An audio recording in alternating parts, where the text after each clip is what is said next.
The following program is rated GE. It is suitable for general family viewing.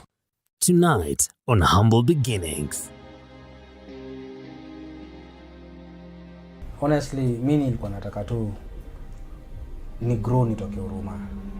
So ilibidi nikuwe creative by the way. So nikajifundisha kuchoma makaa, nikajifundisha kwenda kuvua, though kuwa successful. Nimeokuma phones hapa tao by the way. Yeah, nimeokuma phones to survive. At the same time, mimi unajua niko natembea kama nimejihami. Niko na kabag kangu hapo kamechapa ma CV ziko ndani. Na hawk throughout, na hawk na kupatia CV. Na hawk na kupatia CV. So one day when I was hawking, I was called. Nikamwambia nipe tao mbili nikutengenezee. Akaniambia uko serious? Nikamwambia serious. Akaniambia tengeneza ndakupatia. So I went pale, did my miracle, likawaka, akaniambia tao mbili. So I was like, okay.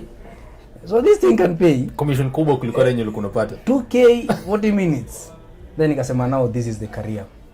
Known as a Silicon Savannah, Kenya is celebrated for its use of technology to tackle world problems. Nevertheless, the technology industry in Kenya has been dominated by men for a while. In fact, simple statistics as of 2018 revealed that 4 out of 8 girls dropped their STEM courses for the rather deemed more feminine degrees, while 95% of those who opt to continue with these degrees pursue them with no or less interest to just get done with. Our guest today on Humble Beginnings is Frankline Ojiambo, the founder of Frankys Foundation, a unique tech community in Kenya's capital city that is empowering girls from vulnerable backgrounds with ICT hardware skills and intentionally changing the male-dominated landscape. And what's more, he's doing it absolutely at no cost attached. Who is this man? Frank is a humble guy, born and raised in Mathare, in slums. Okay. Yes. Mathare hapa Nairobi. Hapa Nairobi Mathare. Nimezaliwa hapa Mathare. Alafu nikalelewa Huruma Kona. Yes. All right. Yes. So when you say kalelewa, you grew up. What was the setup of your family? I was born in a family of 6, 3 boys, 3 girls, in one single room. Can imagine that kind of a life. Kini lazima to survive. Okay. Yes. That is now in Mathare. Yeah, that is now in Huruma. Huruma. Yes. Okay. Yes. All right. Yeah. In my primary, I went to Huruma Primary. Yeah, not far from where we stayed. Because that is the school we could afford. Yes, by then. Okay. Yeah. And you are how many in the family? We are 6. You're 6? Yes, and I'm number 3. Number 3. Yes, I'm Okay. number 3. All right. So when you think and remember about your childhood, Yeah. what are some of the sounds, some of the smells that come to mind when you think of the environment that describe where you grew up? Huruma is a very big slum, and not everybody is there because anataka. It's not a good place. Mtu anaweza wish kukaa pale, but because of the conditions and everything inabidi ukae pale. Houses are very squeezed. Life is so hakuna privacy. Hapo ndio nyumba 10 na apply vizuri sasa. Okay. Yeah. In this state, what was his greatest aspiration at about the age of 14? Honestly, mimi nilikuwa nataka tu ni grow nitoke Huruma. Yeah, nilikuwa nataka tu nitoke Huruma because hiyo life haikuwa life msianta kuishi. Ni life ilikuwa life ngumu sana. Imagine inafika time mama anawapikia nyanya na ugali ndio mkule. Kaa sapa. Na kuna mtu mali anacheza na food. Unaona? So ilikuwa life mbaya sana. Okay. Yeah, so all my life I wanted to work hard. I wanted to fight and make sure nime skip your level. Yeah. Ni vitu zingine kama gani unakumbuka that just define the struggle you grow up, especially with your family? Tulikuwa sana unapata tuna have 1 meal in a day. Unapata mara mob nilikuwa naka home because hakuna school fees. And then unapata pia mara mob my mama alikuwa anauza nyanya hapo Huruma Kona. So inabidi mara mob nikae hapo hivyo nijaribu kumsaidia kuuza at least tupate daily needs. Okay. Yeah, na unajua nyanya bei by then ilikuwa mbaya sana. Nasikia nyanya 5 2 bob, nyanya 5 3 bob. Na hiyo do ilikuwa kidogo sana. Okay. Yeah, kujisaidia kama familia. With a childhood dream of being a lawyer, high school itself was a pipe dream. Sikuwa na hiyo pesa ya high school, ilikuwa ni stress. Imagine life ilikuwa ngumu, ikabidi niwe transfer to Budalangi.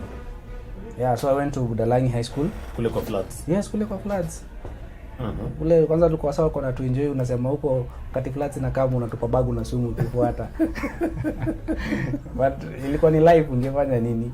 Yeah, so imagine walking place kutoka kama Tao to Halinga mguu mali shule iko every day.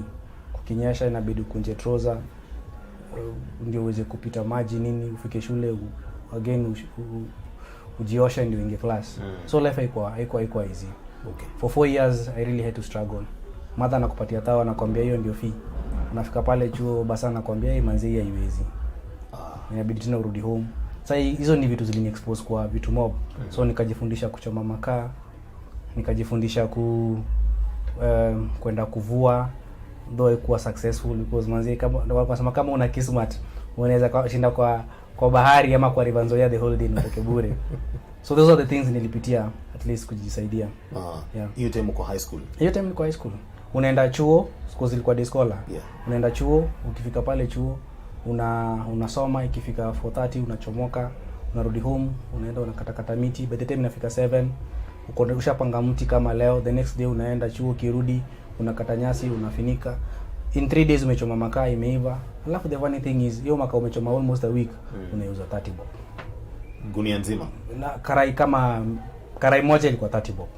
Wow. Karai moja. So for you to be able to manufacture a whole gunia, hiyo ni karibu karai 4-5 hivi.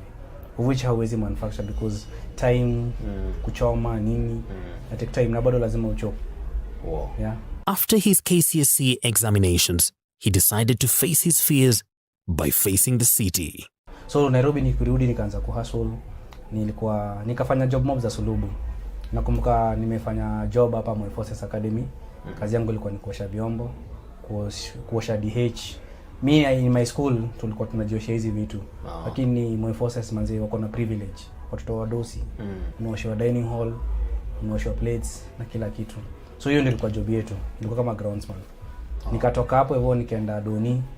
Doni nikapewa job ya houseboy. Kuchunga watoi, kuosha magari zao. Walikuwa na mifugo hapo ndani, naenda pale Doni market na ukoteza takataka mamboga nini kwa gunia yangu hapo naiekelea juu. Mimi narudi wapi? Kuzikulisha. Kifika jioni nilikuwa houseboy day scholar. Nilikuwa houseboy day scholar. So nilikuwa natoka pale narudi mtaa pale Huruma. Na unajua then barabara bado super highway kwa imejengwa. So nikupiga tu Kalesa. Kutoka Doni hadi hapo Raunda ndio niweze kushuka shotika ndole pale Huruma. Nikatoka hapo hivyo nikaingia Inda. Inda ilikuwa noma. Inda ni kujuana bro. Inda ni kujuana. Kama ujulikani Inda kupata job ilikuwa ngumu. So Inda nilienda kutafuta tu job yote. Ile job nilipata Inda ilikuwa ya casual. Na walikuwa napeana job kujuana. Yeah, so nikaangukia job Unga Limited. Pale nilikuwa casual. Kazi ilikuwa noma. Kubeba magunia manzi the whole day. Mimi ndio nilikuwa last born kwa hiyo department. Kwa mdogo. Magunia the whole day unalipwa 3 so unarudi home. Na unajua hiyo home unarudi Mlesa. Unatembea kutoka Tao hadi Huruma. They say necessity is the mother of all invention. He had to be creative to survive in Nairobi. He found a niche to make an extra coin. Niko pale Unga Limited. Buy sukari kakota pale kama jani. Unakaa unajua wao wamebeba gunia wamechoka. Na wana time kwenda kukula because pia place ya kula ni far. Mimi nawakorogea kahawa sasa. Enda kota dispenser na kuweka pale kahawa kasukari wanipatia 5 bob. Niko na kuna demand. Watu wanataka chai manze, nikaongeza kama mandazi. Unaona? So hiyo chai mandazi wase wanakula, nikaona hey iko sawa. So that is how I survived. So napata apart from this 7,000, nikaanza kupata doya juu at least. Okay. At least nika grow, nika bike. Bike. Bicycle. Kwenda job sasa. Sasa nimechoka kutembea manzi. Sasa at least akachai kama nibaya nini? Kama nibaya bike. Sasa mimi ndio hiyo nikaanza kujifundisha kuendesha baiskeli Nairobi. Nairobi kuendesha bike ni noma, lazima uje kumanuva. Ilikuwa risky jo. Hata madam kaniambia una risk, nikamwambia sina option. Okay. Nikajikaza, bado mimi ni casual tu. Yeah. Your time uko like age gani? Hiyo time nilikuwa sasa nimemaliza, nilikuwa around 23 24. Yeah. Wow. 2024. Okay. My life has been a struggle all paka 26 years at least vitu zikaanza kuchange. Before we zoom into what happened in Frank's life at 26, that would then be a game changer. Let's face it, the 20s form that decade where most young people feel stuck. Self-development, risks and failures, energetic and ambitious, yet scarce opportunities in the offing. Just to mention a few of the traits that mark this age group.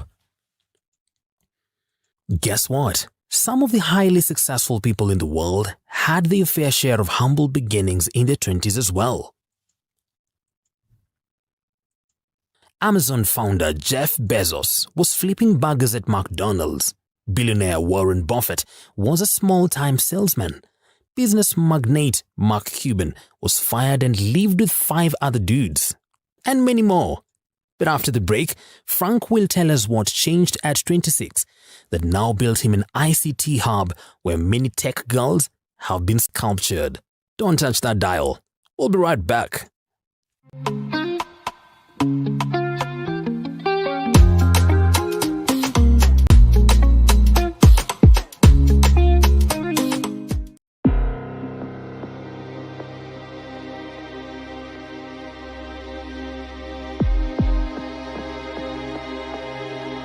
Now when I go 26, nilikuwa nimefanya kazi zote kabisa.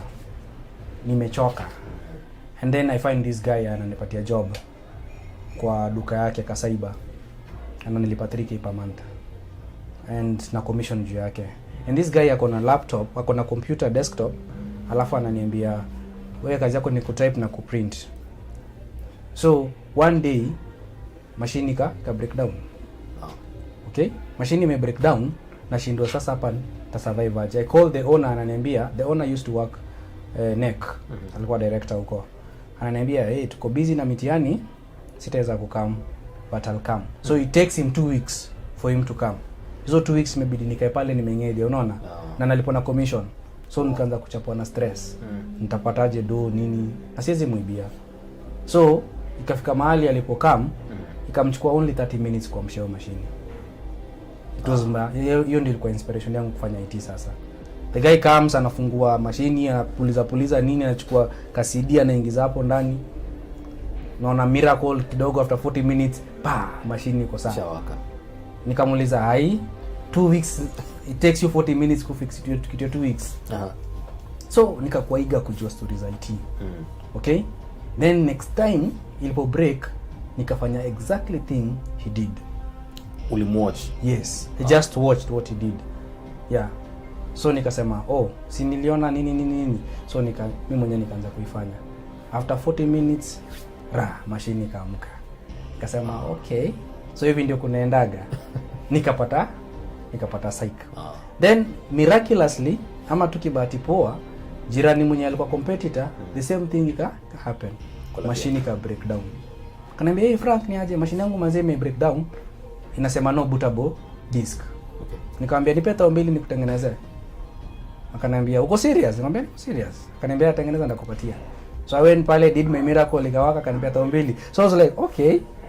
So this thing can pay. Commission kubwa kuliko yenye ulikuwa unapata. 2k 40 minutes. Then nikasema now this is the career. Wow. So that is how it changed my career from law to ICT. Wow. Then nikaingia chuo, nikasoma ICT. Nikiwa pale Unga Limited, naenda kwa department ya ICT, naambia msee acha nikuwe mtu wa mkono just to get experience and learn. Okay. Yeah, so I get a lot of experience. My boss aka feel like it's like my supervisor by then aka feel like hapana. Hii kitu bro. Focus. Wewe ni casual. Wacha kwenda kwa ofisi juu. Next time I find you there, you're fired. And by then I was fired. I remember I was fired 24th December. Yes, akaniambia hauwezi kaa hapa. And just like that, he was fired. How can something so good be so bad at the same time? But he was God sure that this was his path, so he pushed some more. With my papers, I came to town. Nikaambia beshte yangu alikuwa anasimia maphones hapa, nipatie phones ni hawk. Nimehawk maphones hapa tao by the way. Yeah, nimehawk maphones to survive. At the same time mimi najua niko natemea kama nimejihami.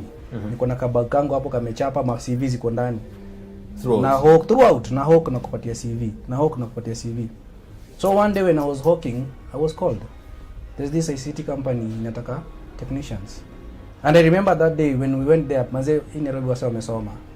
Tulikuwa watu kama 30. Wasa wamesoma, yani design. Unasikia yeye kwa room, umefanya nini? Mimi nimefanya mimi niko na masters, mimi niko na sisi watu wa nini tumetulia tu hapo. Sisi watu wa madip tumetulia tu hapo. Yeah. So when I got that time ya kwenda pale hivyo kujiexpress, mimi niliambia mdosi kitu moja. Najua I cannot compete na wale watu wamesoma zaidi yangu, but najua ukinipatia machine naweza repair with experience and everything. Ulikuwa na hiyo confidence? Nilikuwa na hiyo confidence.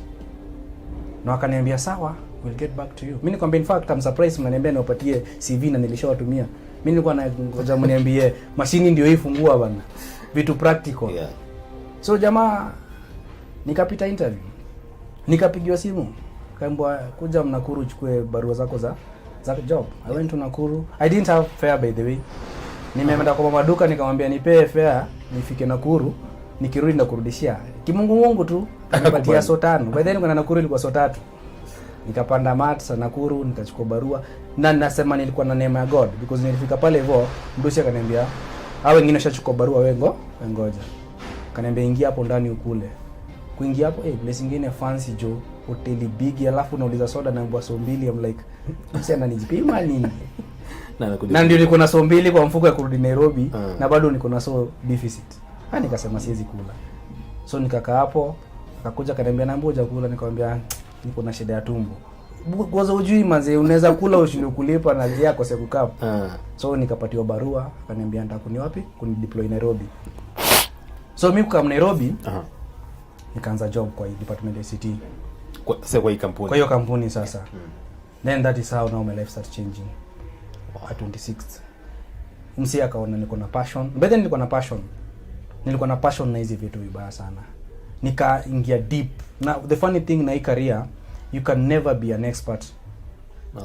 Hizi vitu zina change every day. Kama unajua kutengeneza hii mashini leo, kesho utapata a newer model that you'll have to go back to the books. Ufanya a lot of research. So hiyo ndio ilikuwa weakness yangu, ma research kibao. Until I became the best engineer in the company. He would then enjoy a streak of success in his career for several years, 4 to be exact. But a commitment he made on day 1 made him know when to hang his boots. Because nakumbuka nikiwa kwa interview mdosi aliniambia after 5 years unataka kuwa wapi? Nikamwambia I want to be an employer. I want to run my own company. Kauliza are you sure? Nikamwambia yes. So the 4th year mimi nikaandika barua. Nikaambia mother mimi naacha job. Nikamwambia wewe kichoko ni mbaya. Nairobi. Ni nani anaacha kazi Nairobi na hana kazi? Du hivi. We tulia. Anza biashara yako ukiwa hapo ndani. Kikiivana we toka. Nikaambia bro akaniambia manzi hakuna jobs Nairobi, si risk. Nikaambia sister yangu akaniambia hapana. We anza tu kampuni ukiwa huko ndani. My best friends wakaniambia usiache job.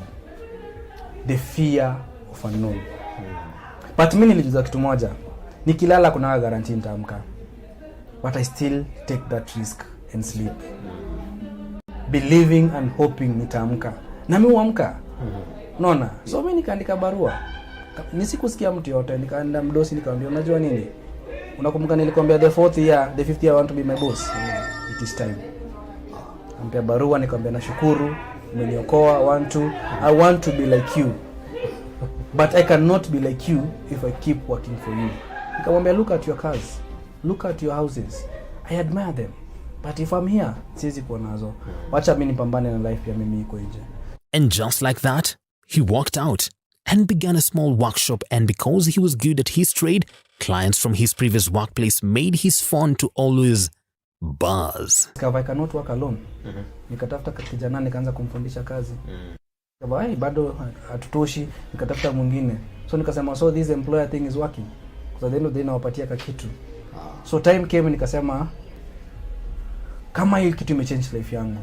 Nimechange life ya vijana wawili. Then it can change life ya wase wengi. That is how now Frankys Foundation. Yes, that is now how Frankys Foundation was born. Nikasema I want to reach many people. I want to reach youths. I want to support them, but I cannot reach them through a company. I'll reach them through a foundation. Why a foundation? Why a foundation exactly? Because foundation one unajicommit. Sasa hivi unaona hii building tumekaa. Hii building kama foundation yake ingekuwa weak, hatungekuwa tumekaa hapa. This building imeenda paka 7th floor. It tells you that the foundation is strong. The foundation can hold the entire building for so many years. So I went the foundation way because I wanted to be that strong person who can hold a community and support them at the same time without complaining. And that is the reason why I'm giving this training for free. This training, if you go to the university, you'll pay 200,000. Sure. Yes. If you go to colleges, you'll pay 150,000. But I'm giving it free of charge because I'm a foundation. And I have a chat with some of the brilliant minds at the workshop. I meet Christine, who is one of the success stories of the highly competitive 4-month training at Frankys Foundation. Your work looks quite technical. I mean, all these things. Whoa. And it took you 4 good months to master all of them. Yeah. All right. What really fascinates you about what you do?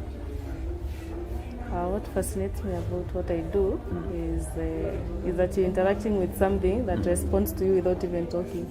You know? It's not like a human being. So you just use your brains, you try to figure out things, 1, 2, 3. Of course, with the knowledge and how to do them or what steps to take. Yeah. And then you're good to go. Growing up, did you have any passion for machines? Okay, not really machines. Okay, machines, German machines, or something like that. I have passion for engineering. Oh, really? Yes. So when I got this platform of phones, it was also enticing. You know, it was in the same field of engineering. Okay. Yeah, but I still love things about cars. You know, I get fascinated about ladies who are in aircraft and what is it? Aeronautical engineering, yes, those stuffs. Yes, I just love that. Wow. I think, you know, the complexity about it and that you're able to solve something or do something that seems so big, but you can sort it out. It's just so interesting for me. And she ushers me into her practical world by dismantling an entire laptop. Knowing why your machine is not working or the screen is not displaying, and that means you need to. I'll just have to look at it personally. This is part of the reason why nikaleta kazi siwezi kaa hapa for me feels because unaona ni kama unaua mtu ama na feel kama inajaribu kwanza, but ini kama no, you just get careful with them, with the gadgets. And because there is a way of doing that, you don't need to fear anything. Ukikuta nikikutrain ama ukitrainiwa, this hinge is quite so this is a part of the screen, as you can see. So if I have to open this screen, I use my screwdriver. Then there are screws. So isn't the screws unaulizia? Yes. Yeah. Okay. And then now there is that which connects the laptop. This is a VGA cable. Yeah. So you open the screen. So maybe you can try unscrewing one. You are now in class. Because I tried to get this at your own risk. Yeah, at your own risk. So it's not bora tu fungu kidogo unaenda kupeleka unaenda unataka kwa chini nini? Yeah. Kaka ugali bwana. Rejection delicate. Rejection delicate. It's delicate, but hiyo ni chuma tu imeshikilia hapo. Bado?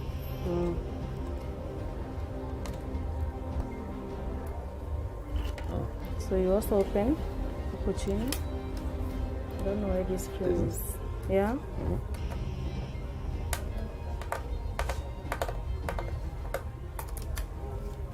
It has a spark, so just iguzishe tu. Yeah. Yes. So it's easy. Interesting. And then this one, I can just help you here. These are the things you're used to that are very strange to us. They are just complicated by physically. So and then now you have your screen here. So this is your screen. Whoa. Whoa. So you disconnect your screen because there is a VGA cable. This is a VGA cable that connects the screen. Okay. And you have your screen. So if I look at it like this, you'll just see it has that black line. The black part. Yes, and a light. So that is it. Now your machine is screenless. Yani ndio kitu so very expensive hivi. So now after that, after screens, you now go to other parts. Like maybe now you've identified that the machine has a screen issue. Okay. Yeah. Sorry. So yeah, just not a screen issue. It's not problem. So for some of these things, like haka kitu kakavunjika, you need to replace have the whole frame. The whole frame. So unaona sasa kama imevunjika, as much as it has locks, you'll have to replace it. Okay, kama haupendi the figure, yeah. Okay. You just replace the whole lot of it. All right. So apart from that, we now go to the inner part of the machine, which is now the inside parts. So when it comes to repairs, you need to know the different parts. It comes with the the issue that the machine has. Mostly you find gadgets have issues with power. Maybe there's a power surge. Maybe your machine is just failing in a choker. Unajua? Maybe you went on the internet, it corrupted some files, something like that, and it caused a whole gadget. Okay. Because the machine is connected to a mother. Now this is the motherboard. You see this blue thing? Is all of it. Okay. It's the motherboard, and the motherboard feeds other accessories. Like this is a hard disk. This is a RAM, random access memory. This is the normal tunasemanga ROM ama storage. This is a storage. Ile na coming now. PIE. Okay. But all of them, it's something you can upgrade, it's something you can change. Now, the machine has somewhere a battery. Kuna hii Wi-Fi adapter. That's where ukienda kwa Wi-Fi, machine ina connect. These are Wi-Fi cables. If one fails, you connect the other one. These are USB ports. Okay. This is the fan. So hii ni HDMI. Ile yenye una connect na screen, TV screen. These are USB ports, unataka connect kwa simu. So this is the charger. These are USB ports, extensions. And this is the cable that connects now the screen. I've shown you the screen. Yes. And now the motherboard. So if the motherboard fails in one place, there's something that will not work. Okay. And after the entire class, I touched the wrong nerve. Something we all often do. Of a laptop, of a phone that I never get interrupted. Yeah, sure. And it's even actually the learning part, you know. And just to know that sitaibiwa na fundi pesa yetu umekula in Nairobi. Hey. Convert in a motherboard na anafuatia. We are called technicians or engineers. Fundi hapana. Fundi ni wa radio. The power of the mouth is very strong. You want to be a fundi, you become a fundi. You see, you have to package vitu in a way that God anakuwekea uzito ndani yake. Good. Yes. Because you see, opening a laptop, opening a mobile phone is a very special skill. Very special skill. So you don't value it, then I don't know. And that's the same mindset you pass on to your students. Yes. Engineers. Engineers. Amazing. So they call me Engineer Frank. Okay. Kuna Engineer Macau, Engineer Christine. Even if you look at my phone, I've saved them. Engineer. Everybody with the name Engineer. Because you see, you speak blessing to them, and you make sure at the end of the day, your Gina speak something big from them. Lovely. Yeah. Beautiful. I then meet engineer Lillian Wamboi, who is working on a mobile phone. She has been here for just a month, and she opens her world to me. I had a resolution this year. I wanted to learn something I can do with my hands. Oh. Yeah, because I thought it was good. After everything that happened, the pandemic, it was good to have something that you can sustain yourself with. Yeah, so I thought this was good because it was marketable, and I don't think it will go out of fashion in time soon. Yeah, It's a skill that will always be in you. yeah, it's something I knew I wouldn't mind. Yeah, because I also didn't want something. I wanted to challenge myself, I do want something like, I know I can bake, I know I can plate. Yeah, so I wanted something different.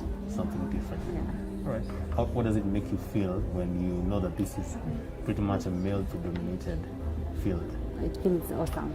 Feels awesome. Yeah. It feels awesome to take them head on. Yeah. Yeah, it does. What do they think of him as? A boss? Actually, he doesn't, we don't even use that word. Yeah, so What do you call him here? we just call him Frank. Just Frank. Yeah. So Yeah, and he just interacts us, it comes down to our level. I think, yeah. Doesn't show us, he brings and simplifies everything. Yeah. So nothing seems big. Yeah. Otherwise you'd come here and run away. Yeah. I think he's a person who has a vision for women and a vision for the young generation, because these are skills that can help people have a good livelihood at the end of the day.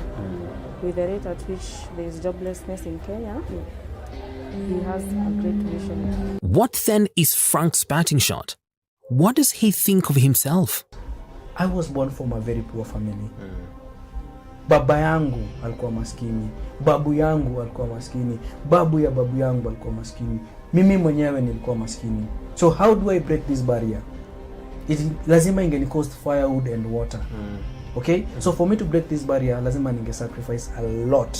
A lot and a lot. So nikajinyima vitu mingi, nikajinyima raha, nikajinyima starehe, and then nika introduce a system ya kusurvive, whereby when you get money, you save 90 and you eat 10. And sasa sisi ma youth tunafanyanga vice versa. Tuna save 10, tunakula 90. Kabisa. And your discipline ndio imenisaidia kufika mahali nimefika leo. So when I went to Ruma, they were surprised. Wakasema, there's something Frank atuambii.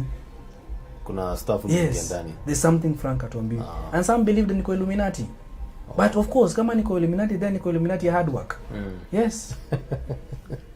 I want to be that source of joy. Amazing. I always believe I'm a servant of God. And I was sent to serve. And it is my duty to serve. So, sitafadhali ni kuserve na kuserve na kuserve. Frank's life boldly exemplifies one truth, that true success is earned based on service to others, not at their expense. So, evaluate the means to your rising. For Humble Beginnings, right here on Look Up TV, it's been your host and friend, Captain Cargo.